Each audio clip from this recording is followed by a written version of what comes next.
தலைவன் தலைவி விஜய் சேதுபதி, நித்யா மேனன், அப்புறம் நிறைய பேர் நடிச்சிருக்காங்க. சரவணன், பருத்திவீரன் சரவணன், செம்பன் வினோத் நடிச்சிருக்காரு.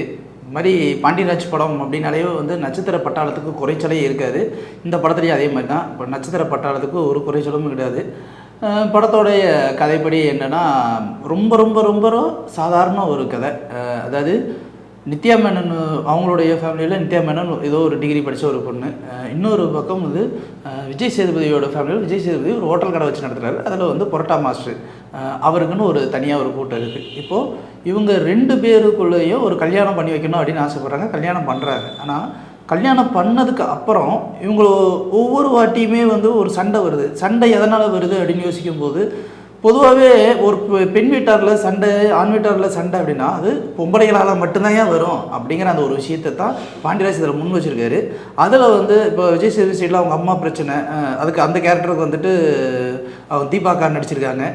இன்னொரு பக்கம் நித்யா மேனனுக்கு வந்துட்டு அவங்க அம்மாவும் நடிச்சிருக்காங்க. ஸோ 2 பேருக்குமே ஒரு பிரச்சனை வரும்போது இப்போ தங்கச்சி வீட்டில் கூடவே ஒரு அண்ணங்காரே ஒருத்தர் இருப்பான். அதே மாதிரி அண்ணன் வீட்டில் வந்து ஒரு தங்கச்சி ஒன்று இருக்கும். இந்த சக்காலத்தி சண்டை, நாத்தனார் சண்டை, இந்த மாதிரி பல சண்டைகள் எல்லாத்தையுமே உள்ளே வச்சு ஒரு இதில் வந்து இவங்க 2 பேர்த்துக்குள்ளே இருக்கிற அந்நியனையும் அண்டர்ஸ்டாண்டிங் இப்போ ரீசெண்ட் டேஸில் ரொம்ப வருஷம் ஆகிப்போச்சு. இனிமேல் ரீசெண்ட் டேஸ்னு சொல்லக்கூடாது. ஒரு 15 வருஷமாகவே இந்த விவாகரத்து அப்படிங்கிறது ரொம்ப ஈஸியாக ஒன்று நடந்துக்கிட்டு இருக்க ஒரு விஷயமா இருக்கு இல்லையா? இதை எல்லாத்தையும் தாண்டி ஒரு வாழ்க்கை இருக்குது அப்படிங்கிற ஒரு விஷயத்தை தான் பாண்டியராஜ் படமாக எடுத்து வச்சுருக்காரு. இந்த படத்தோடைய ஐடியா, கதை எல்லாமே ரொம்ப பழைய கதை தான். அடித்து துவச்ச கதை தான். ஓமை கடவுளை படத்தோட கதை என்ன? ஒரு கோர்ட் ரூம் போய் நின்று 2 பேரும் டைவர்ஸ்க்கு வாங்க போவாங்க. அப்போ ஒரு கதை வந்து சொல்லுவாங்க. இதுவும் அதே மாதிரியான கதை தான். ஒன்றுமே இல்லை. அங்கே போய் திரைக்கதையில் போய் ஃபஸ்ட்டு பார்க்கும்போது ஒரு குலசாமி கோயிலில் போய் பையனுக்கு மொட்டை எடுக்க, பொண்ணுக்கு மொட்டை எடுக்க போகும்போது மொட்டை எடுக்கிற இடத்துல வந்து விஜய் சேதுபதி வந்து என் பிள்ளைக்கு பெர்மிஷன் இல்லாமல் எப்படி மொட்டை எடுக்கிறீங்கன்னு ஒரு சண்டையை பிடிச்சி அப்புறம் அதுக்குள்ளேருந்து ஒன்று நான் என்னென்னன்றது பார்க்குற மாதிரியான ஒரு விஷயந்தான் இந்த கதை ஒட்டு மொத்தமாகவே அப்படியே போகுது. இந்த ஸ்க்ரீன் பிளே பேட்டர்னும் நம்ம ஏற்கனவே பார்த்த பேட்டர்ன் தான். ஆனால் இதில் வந்து ஒரு முக்கியமான ஒரு விஷயம் என்ன தெரியுங்களா? இந்த படத்தோடைய டெம்ப்ளேட் வந்து ஜெயிக்கிற டெம்ப்ளேட் அப்படிங்கிறது பாண்டியராஜ் தெளிவாக கன்ஃபார்மாக முடிவு பண்ணிட்டாப்புல. அதனால் வந்து எப்படி இருந்தாலும் பார்த்துருவாங்க அப்படின்னு ஒரு முடிவு பண்ணி ஃபஸ்ட் ஹாஃப் நாங்கள் போய் உட்காந்து பார்க்குறோம். ஃபஸ்ட் ஹாஃப் பார்க்கும்போது எங்களுக்கெல்லாம் காது குடையிற மாதிரி இருந்துச்சு. என்னடா எடுத்து வச்சுருக்கீங்க, கத்திக்கிட்டே இருக்கீங்க இல்லையாடா, அந்த கங்குவா படத்தில் மாதிரி மாறி மாறி கத்துறீங்க. படத்துலேயே சொல்லுவாங்க கத்தாதீங்க சார், கத்தாதீங்க அப்படின்னு சொல்லிட்டு நமக்கே கடுப்பாக இருக்கும். என்னடா இது சீரியலோட மோசமாக போய்கிட்டு இருக்கு அப்படின்னு நம்ம யோசிப்போம்.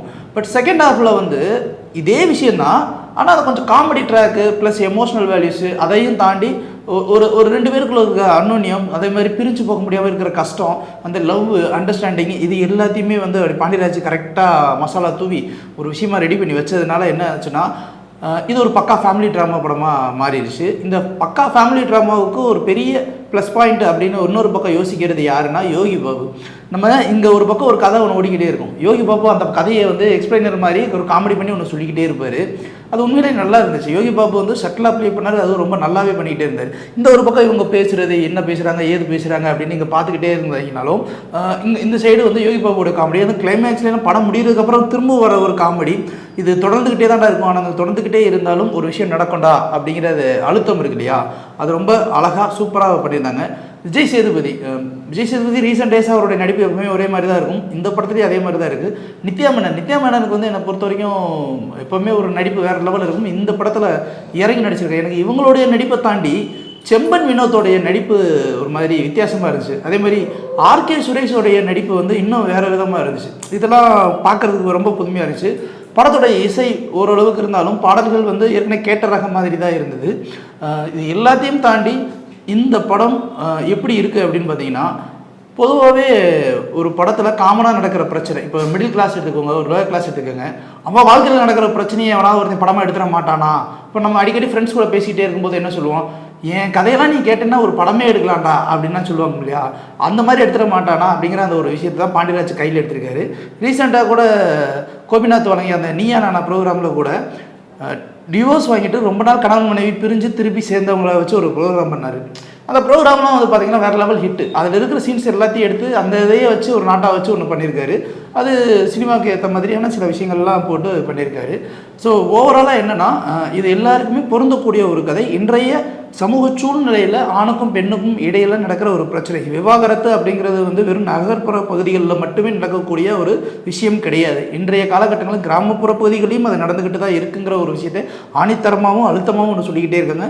அதில் முக்கியமான சட்ட சிக்கல் உறவு சிக்கல் என்னென்னா ஈகோ அப்படிங்கிற அந்த ஒரு விஷயம். ஈகோ, நீ பெரியாளா நான் பெரியாளா அப்படின்னும் போது அந்த வார்த்தைக்கு தடிக்கிறது, இந்த தடிக்கிற வார்த்தை அவங்கள பற்றி தப்பாக பேசுகிறது, இவங்கள பற்றி தப்பாக பேசுகிறதுன்னு இப்படியே வந்து சுற்றி சுற்றி ஒரு சாதாரண பிரச்சனையை ஒரு இடியாப்ப சிக்கலாக்கி ஒன்று பெருசாக்கி உட்கார வச்சு வாழா வெட்டியாக ஒன்று பையனை வாழா வெட்டியாக உட்கார வைக்கும், இல்லை பொண்ணை வாழா வெட்டியாக உட்கார வைக்கும். இந்த மாதிரியான சட்ட சிக்கல்கள் எல்லாத்தையுமே அலசி ஒரு கிராமப்புற பகுதியில் என்ன பண்ணணும் அப்படிங்கிற மாதிரி பேசியிருக்கிறதா இந்த படத்துடைய ஒரு பெரிய ப்ளஸ்.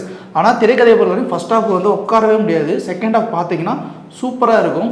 ஸோ எங்களை பொறுத்த வரைக்கும் தலைவன் தலைவி ஒரு குடும்பத்தோடு பார்க்க வேண்டிய ஒரு குடும்ப படம், சுமார் ரகம் தான். ஆனால் இந்த படம் இன்றைய கால சூழ்நிலையில் கண்டிப்பாக பார்க்கக்கூடிய ஒரு படம். லைக், ஷேர் அண்ட் சப்ஸ்கிரைப் பண்ணாதவங்க இப்பவே சப்ஸ்கிரைப் பண்ணிருங்க. எங்களோட அப்டேட்ஸ் உங்களுக்கு வரணும்னா பெல் பட்டனை பிரஸ் பண்ணுங்க.